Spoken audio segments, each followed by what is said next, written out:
আমরা স্টারের বিপক্ষে ছিলাম, আছি এবং থাকবো।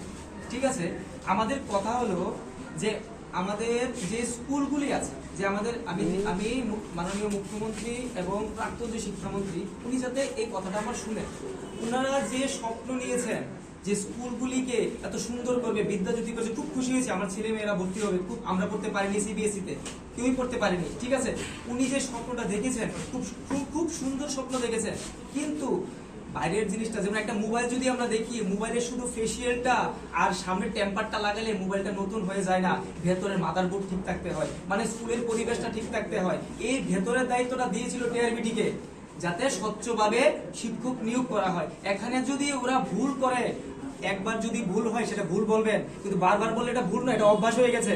ঠিক আছে, আর দ্বিতীয় কথা হলো, উনি কি বলেছেন, স্বচ্ছতার মাধ্যমে নাকি শিক্ষক নিয়োগ করেছেন উনি, মানে পরীক্ষা হয়েছে, উনি স্বীকার করেছেন। আপনারা দেখেছেন বিগত বছর উনি বলেছেন। আচ্ছা, যদি স্বচ্ছতার মাধ্যমে হতো তাহলে 19 সালে কেন গ্রেস দিয়েছিল, 21 সালে কেন দিয়েছিল, 22-এ কেন দিয়েছিল? এটা কি এইভাবে কি গ্রেস দিয়ে শিক্ষক নিয়োগ করা হবে? আপনারাই বলুন, কোয়ালিটিফুল শিক্ষক কি পাবে এইভাবে?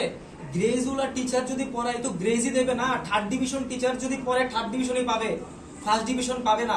উনার প্রত্যেকটা কথা এরকম। আবার আরেকটা জিনিস বলছে, আমার যতবার গিয়েছি আমরা ততবার উনি বলেছেন আমরা একদম ফাইনাল রেজাল্ট পর্যন্ত আমরা করতে পারবো, এরপরে আপনারা ইচ্ছা করলে কোর্টে যেতে পারেন। কোর্টে কেন যাব? টেন্টেটিভ রেজাল্টের নিচে কার সিগনেচার দেওয়া আছে? কন্ট্রোলার। ঠিক আছে, ভেরিফাই না করে কি দিয়েছে? আর আমি পরীক্ষা নিয়েছি টিআরবিটি, আমি কেন কোর্টে যাব? আমি কেন বর্তমান সরকারের বিরুদ্ধে যাব? কেন যাব? টিআরবিটির উপর দায়িত্ব দেওয়া হয়েছে, যাতে যেটা সরকার পারে না সেটা দায়িত্ব দিয়েছে টিআরবিটির উপর। টিআরবিটি যদি এখানে ভুল করে, তাহলে এখানে কি করছেন উনি? উনি বর্তমান সরকারকে কলঙ্কিত করছেন, আর কিছু না। এটাই বলার ছিল। এবার আমি বলবো, সমগ্র আপনারা যে সাংবাদিক ভাইরা আছেন, আপনারা ওই প্রত্যেকজন কল করে জিজ্ঞেস করুন তো, 40,000 শিক্ষার্থী আছে ত্রিপুরা রাজ্যে, প্রত্যেকজনের ওপিনিয়নটা নিন তো, তারা খুশি আছে কিনা টিআরবিটির উপর।